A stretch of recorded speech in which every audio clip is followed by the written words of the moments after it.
حضرت حسین نے جو اقدام کیا یزید کے خلاف وہ اسی لیے کیا، وہ جانتے تھے اپنے نانا کی سنت کو، جانتے تھے اپنے باپ کے طریقہ کار کو، جانتے تھے کھلے ہوئے حق کو،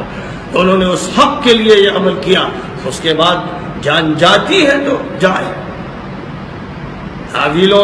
تعویلوں سے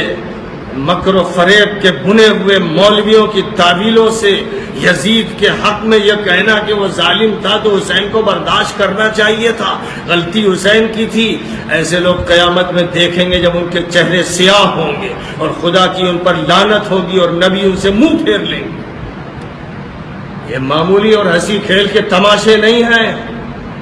جنہوں نے سرکشی اختیار کی، بغاوت اختیار کی، ظلم اختیار کیا، فسق و فجور اختیار کیا،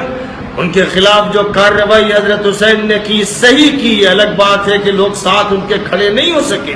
حالات ایسے تھے کہ لوگوں نے زیادہ تر یہ اس کو ترجیح دی کہ خاموش رہا جائے،